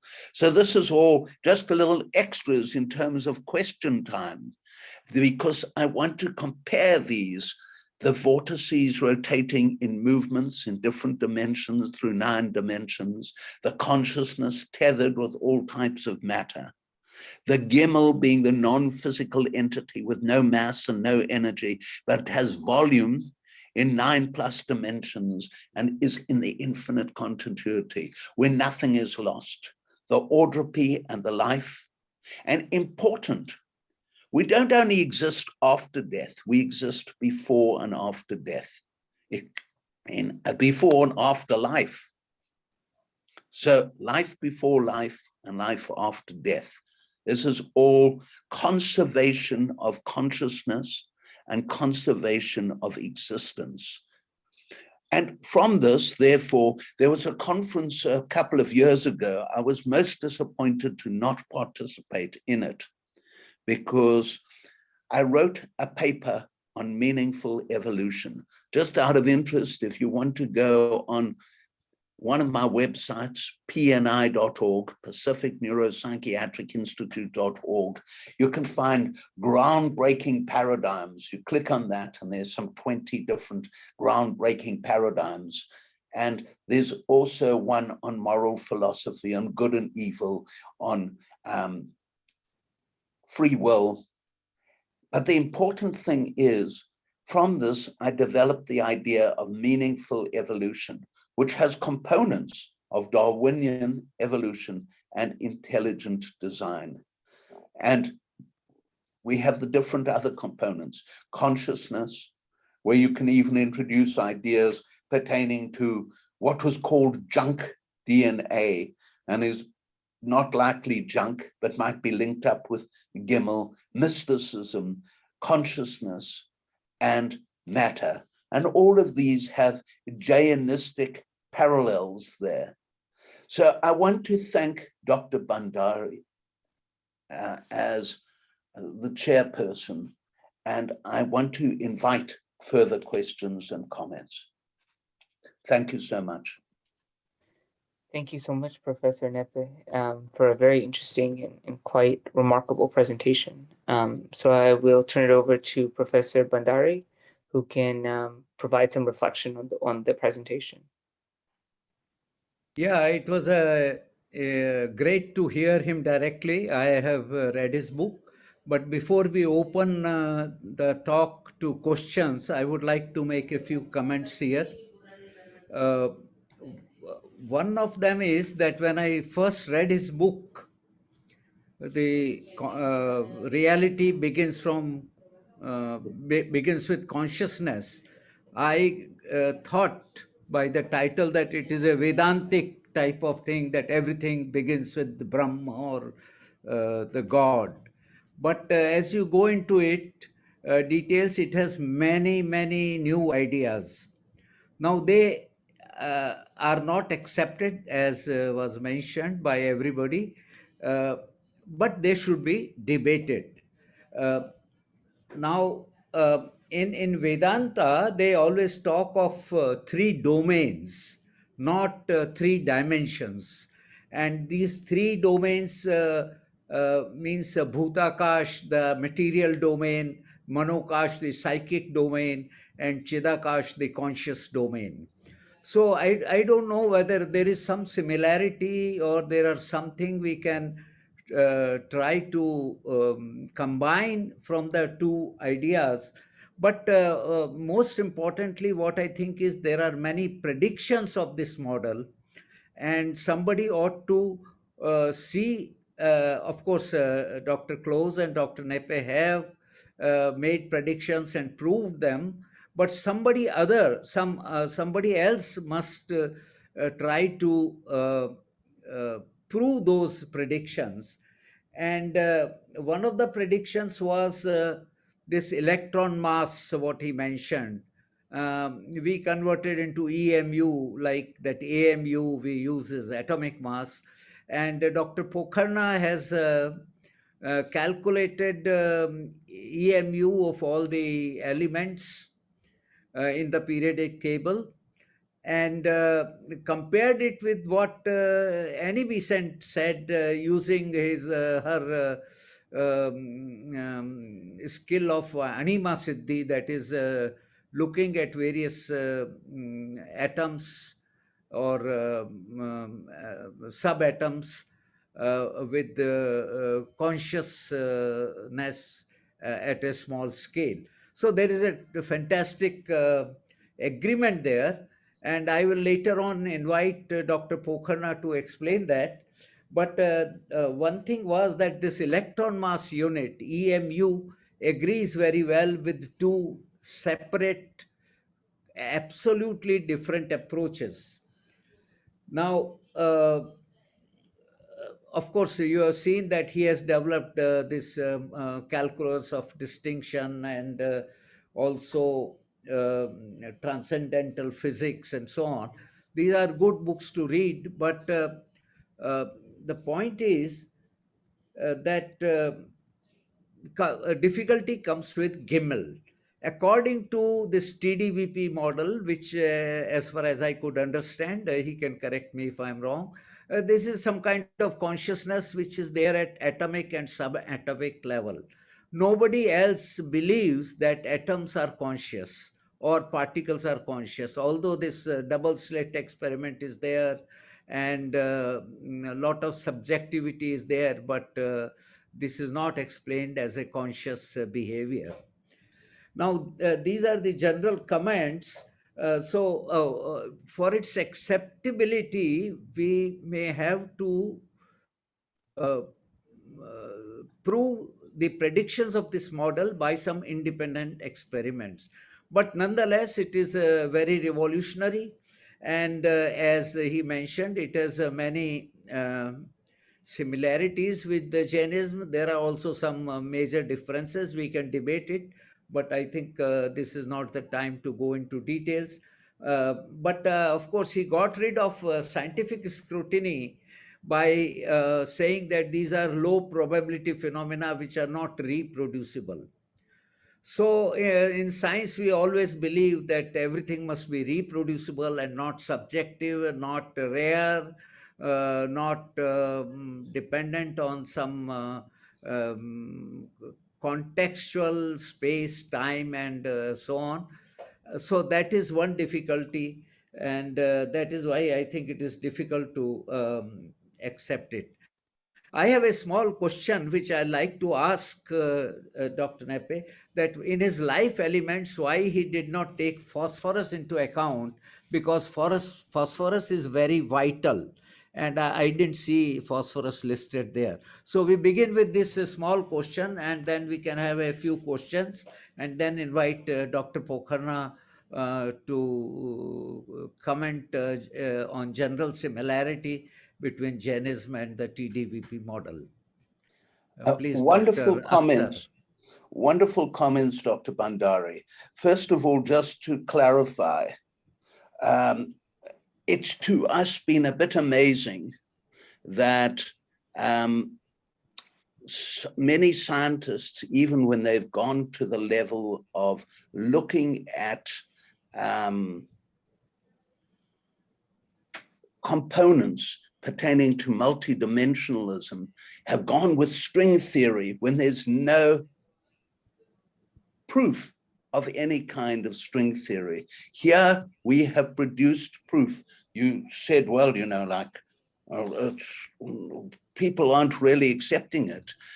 You know, if you start looking at this historically, it goes all the way back to non-acceptance. I mean, Einstein went through a real problem between 1915 and 1919 until Sir Arthur Eddington was able to demonstrate empirically relativity, and suddenly he became someone of great fame.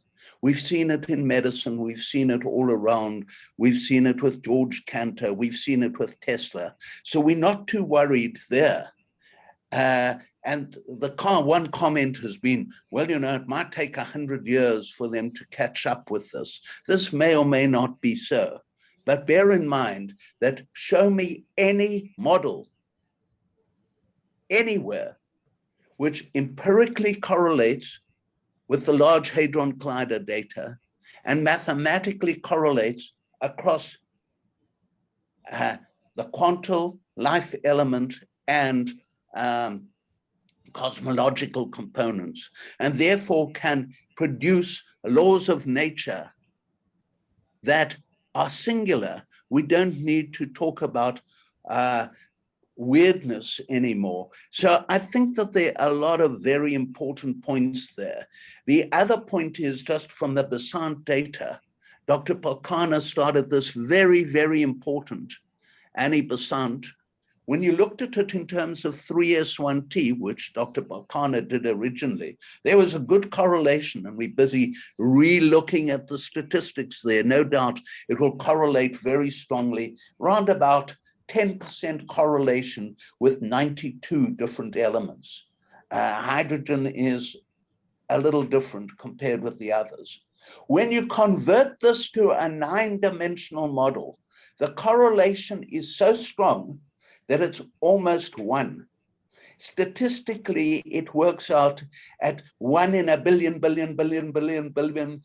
We don't even know. The figures are not even there. You can't even calculate them out.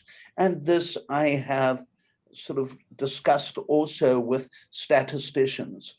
So our data is very, very solid, and our data is very solid mathematically. And we can't, when you talked about low probability, when you talk about any kind of psi phenomena, extrasensory perception, for example, the statistic, and we've written about this, it's like an escape phenomenon. It's not in our 3S1T reality, in our physical reality. This escapes, and therefore, instead of statistically it being 50% chance, it might be 51%, and sometimes might fluctuate to 49%. So consequently, we're dealing with figures that are very, very difficult to quantitate. But this has been the whole area of parapsychological research as well. And in a way, as parapsychological research has gone, our model has gone. But when you start looking at it in terms of other kinds of components, like survival after death, and I've studied this for half a century, the data is extraordinarily powerful, but you've got to look at the infinite continuity. And people have totally ignored the infinite continuity. They don't seem to realize that this is the whole secret in all. I think we'll open here your talk to questions if there are some questions. How about we open it to Professor Pokarna if he has any comments? Yeah, but we can invite him little later if there are small questions. Yeah, so we're running a little late on the time. There are 2 questions that have been provided. The first is, if all substance of the universe begins from the Big Bang, then before the Big Bang, what was the existence of the universe? And the second question is, what is multidimensional time? Okay, 2 very important questions. You know, it's interesting, we wrote the book, Reality Begins with Consciousness. If I wrote it again, I would say finite reality begins with consciousness. In other words, consciousness precedes that. We suspect that consciousness is Gimel. So when you ask about the Big Bang, or you could talk about the equivalent kind of event, if you don't think it's Big Bang, you know, event horizon, for example, it is not the comment that something began out of nothing. You've got to look biblically, and biblically, in the first two sentences of Genesis, you find the phrase tohu uvohu, and tohu uvohu, it's unique, but it's translated as formlessness and nothingness. Well, tohu is likely to be formlessness, but vohu, we suspect, is Gimel. Gimel was what started reality, except in the infinite, there is no started and ended. So we, in this model, are regarding Gimel as extremely fundamental. Just to add to what Dr. Bandari was saying, there is now a great deal of data in relation to Gimel. And I would refer you to a paper we have just written. I think I sent you a copy, Dr. Bandari, but I was having problems with your email address. But on understanding reality.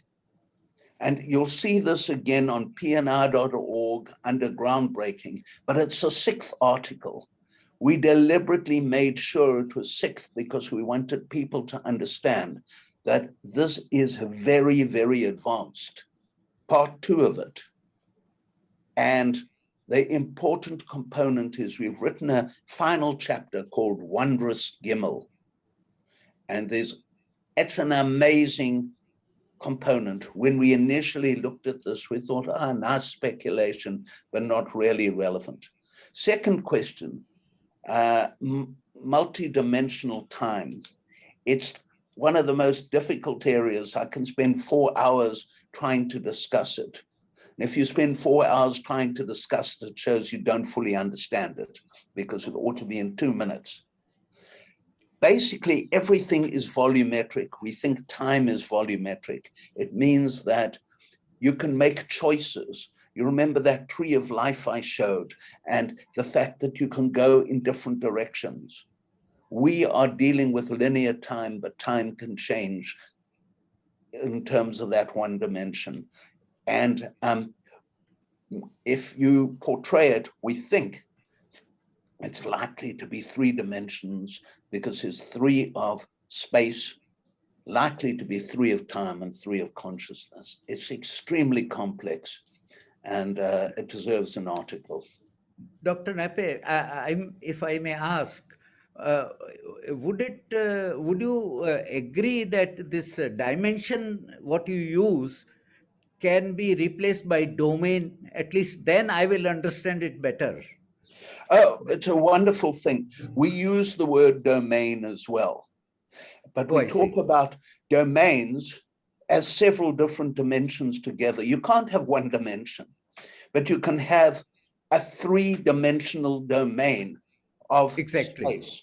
And domain is a very, very important, very useful term there. Thank you for bringing that up. Okay, I'll turn it over to Professor Pokharna now.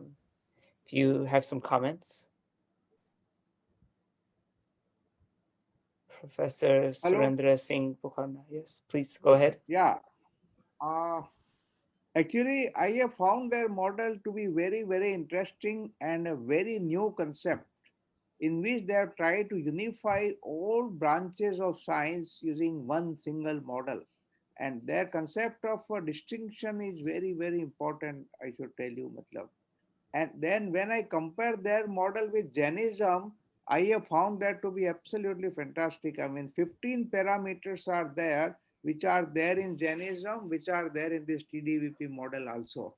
Just few example, when he's talking about Gamal, for example, we have substances like the Dharmastika and Adharmastika, and they are non-material. Now, what are they? There could be a relation between Gamal and these two, our Dharmastika and Adharmastika. In Jainism, we also said that there is a Alokakash around the Lokakash, and Alokakash is infinite. Now they are also telling the same thing, that there is a infinite reality and there is a finite reality. Finite reality is embedded into the infinite reality. So there is a perfect matching between the two. Then they are also talking of quantized space. And here we also talk in Jainism about Pradesha, a smallest element of Akash, that is just Pradesha. Similarly, in the case of Pudgal, also it is there. Time also, our this minimum unit of time is Samay. So they are also talking of a finite, finite unit of time. In this way, then they are talking of this parapsychic phenomena which are possible. Now in Jainism, we also talk of Avdi Gyan and Manparya Gyan, for example. Now they are not actually taken seriously by hardcore scientists because they cannot be repeated. But this doesn't mean that if they are not repeated, there are several phenomena related with biological systems which cannot be repeated. But they are true. We talk of Labdhis and Siddhis, for example, and some examples are there even as on today. There are several such examples are there which are explainable by their model. What is happening is that we have actually become so much accustomed to the materialistic science that these type of ideas are not, given this proper importance. Similarly, they are also talking of the relative truth. We also talk of this Anekantvad and Shadvad, for example. They are also talking of it. In Jainism also we say that there is no God. They are also telling there is no God, there is a self-consistent set of rules. So these 15 parameters which I have found, they are absolutely amazing, absolutely amazing. So we have to go into that. We require a different type of science, basically. We have to extend this science. This is one of their model. They have tried to attempt it. All right. Thank Thank you so you, much, Pokhana Professor Sahab. Prakar. Just one comment in relation to this, Dr. Polkana. I am always impressed with your knowledge and with your insights into TDVP. But there is one thing that I want to emphasize, and that is we didn't discuss the idea of God in reality begins with consciousness very much. When we've re-looked at things, we think that Gimel relates to that God matrix, and that to a large degree, the laws of nature reflect a deity or a divinity. And above those laws of nature are the infinity of infinities. And this is a new idea, came to me while I was talking today, in fact, and that infinity of infinities reflects a deity or God. Actually, in Thank Jainism you. also, we talk Thank you about so. infinity of infinity. This is discussed in Jainism also. Yeah. Yes, sir. There are many things. Now, I think we ought to conclude it. Yes, I'll sir. make a few comments, if you'll permit me. Please. One is that if we, there are too many things in this model. That is my difficulty. That is why it is not acceptable, because too many concepts have been introduced. If we divide it into one by one and make certain predictions which can be done experimentally by others, then I think it will be more acceptable. And second thing is, I think there are also some statements which are, at least to me, they appear speculative. I don't find any basis for them. Just saying that it agrees with that and it is explains everything, and things like theory of everything, TOE and all that, that takes you into actually a very different domain. I think we should, if we want it to be acceptable, my personal feeling is that we confine to small assumptions of this model, and let somebody else prove them one by one, and remove all these statements saying that Gimel can explain everything. I think there's a basic difficulty, because nobody believes that matter, it is general belief. If you prove it otherwise, it's different, that matter has consciousness. So I think there are some difficulties in presentation of this work, and I think nonetheless it has been very lively and very interesting session. And thank you very much for presenting this paper, which has created a lot of interest. and also has similarity with Jainism and other thoughts, other philosophies. So I think, Dr. Akhtar, I think Yes. that is all I wanted to say. Sorry, Okay, just thank you so one much. thing. I never said matter is consciousness. Everything is in union, just as space-time is in union. Space-time is in union with consciousness. Mass and energy is in union with Gimel. We think Gimel is consciousness. In other words, it is something that is tethered, but not part of that. There, I just wanted to emphasize that because it's useful to interpret that properly. As for testability, the mathematics is there for anyone. The empirical data is there for anyone. And we invite researchers around the world to test all components of this because it's so overreaching, as you point out, that one wants to go into one little aspect at a time. It's something that really is very, very difficult to fully comprehend in its most extensive form. So thank you for those comments. Thank you, Professor Nepe. Appreciate it. Thank you for Professor Bandari. Professor Pokarna, we really appreciate the stimulating conversation. So just to sort of wrap up the conference for today, we really appreciate you all staying. I know it's about midnight in India, so we don't want to keep people awake for too long, but we really appreciate you all joining us for the last 7 hours of the conference. Hopefully you enjoyed. You were able to learn new things. We were able to network, develop new ideas and ways of thinking about how do we progress sort of forward in the study of consciousness, and particularly the study of Jainism as an interdisciplinary field. So I wanted to just very quickly direct you to our website that we've developed. So Daniel has done a wonderful job, Daniel Liederman, of developing our website. And I just kind of wanted to introduce you very quickly to the website because the recordings will be on the website, as well as sort of information on how to contact us after the conference. So I know we want to develop a network of scholars and thinkers.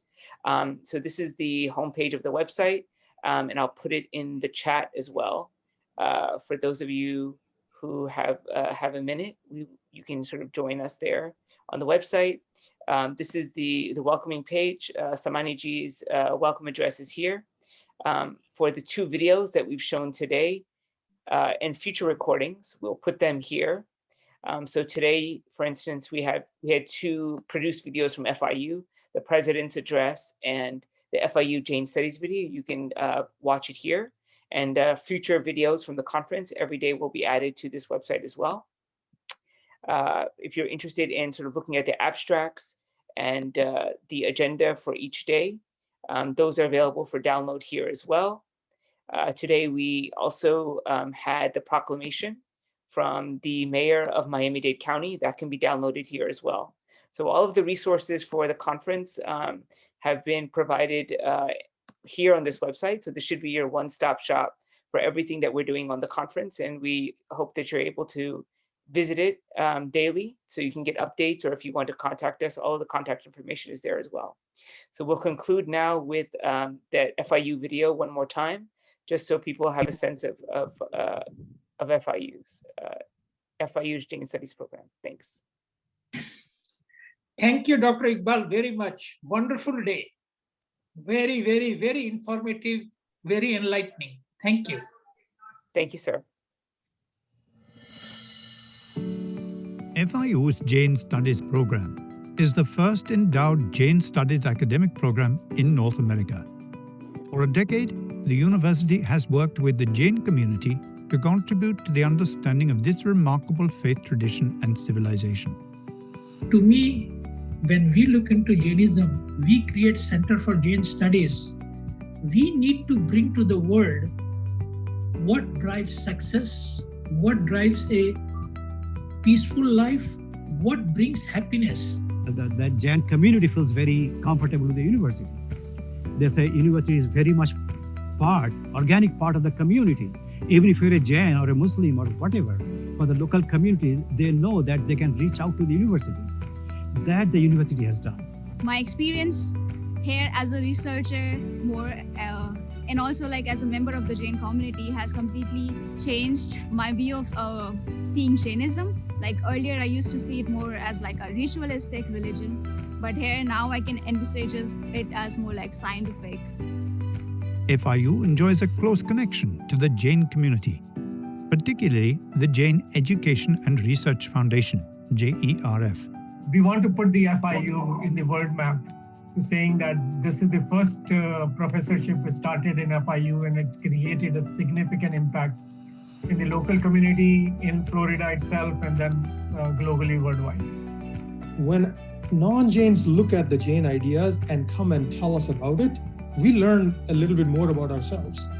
And that's the idea, is that it's not just about sharing, but it's about also us growing with the time, around the values that we value so much. It is not about the religion. It's not about conversion. I think what we want is just an opportunity to present our age-old pearls and wisdoms of Jainism. Yeah, and I really feel that FIU Jain Studies is the right partner, is the right step for us. FIU has created new courses that can be taught anywhere in Florida, including the first introduction to Jainism. The university offers certifications and concentrations in Jainism for undergrad, graduate, and beginning this year, a dual religious studies global and socio-cultural studies doctorate. Even if you don't become a practicing religious person, you should at least understand the values, which is non-violence, tolerance for other, and non-attachment to all the material things, right? The vegetarian lifestyle. I was just being taught that, okay, you should do this, you should do that, but I never knew like what was the reason behind it, like why we should do it. So I think imparting knowledge and values about the tradition in the right way, and also like through an academic perspective, that's the best that we can do to promote our religion. So I want to serve as a professor and contribute to the society. Once I found out what Jainism was, I was like super interested in learning about it because I've been vegetarian since I was like 8 years old, and it was a personal decision of mine when I was younger. I mean, ahimsa is the #1 principle in the religion, so I really respected that and I wanted to learn more. Each year, the program hosts 2 major lectures that highlight both cutting-edge academic research in the study of Jainism and community activism through the Mahavir Jayanti and Mahavir Nirvan lectures. The Mahavir Nirvan lectures, they were very helpful because it gave an experience of communicating, first-hand experience again of engaging with Jain community as well as the Jain scholars from different universities. Students and professors are encouraged to do research with the Jain Vishva Bharati Institute in India and the International Summer School in Jain Studies. Each year, FIU hosts 2 Jain nuns, Samanis, who teach courses and provide extracurricular opportunities on Jainism, such as Preksha meditation. So in my class, I find almost 75 to 100 students every year, and I find that all are very receptive by learning all these great principles of Indian culture, Asian culture, and also Jain culture. And they are finding that this is the religion which should be taught in every university. Along with this growth of FIU's programs was the expansion of our model to many other universities in North America. And not 2 months goes by that I don't read about some other university establishing a postdoc program, a professorship, an assistantship, whatever it is, in Jain studies at their university, bringing people very knowledgeable about Jainism to their universities. A new Center for Jain Studies at FIU would further introduce Jain ethics and virtues to the world by encouraging interdisciplinary research and connecting scholars, policymakers, and activists worldwide. If you ask me what I would like for my next 10 years is how we think of a research-driven center. And by research, I mean we would like to research and see more similarities across different religious beliefs, different religious groups, and try to share what we stand for. And one way to share is through publications. So I think our original goal has been fulfilled. I mean, beyond our wildest dreams, it's been done. So the next thing, as you said, is to make this the biggest Jain center. But why do we make it Jain center? So that we can bring Jainism or Jain values to common Americans and communicate to them in a way that they understand.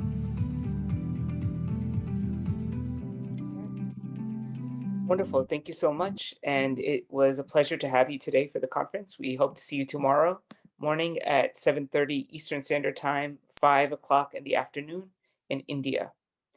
Jai Jinendra, have a wonderful evening.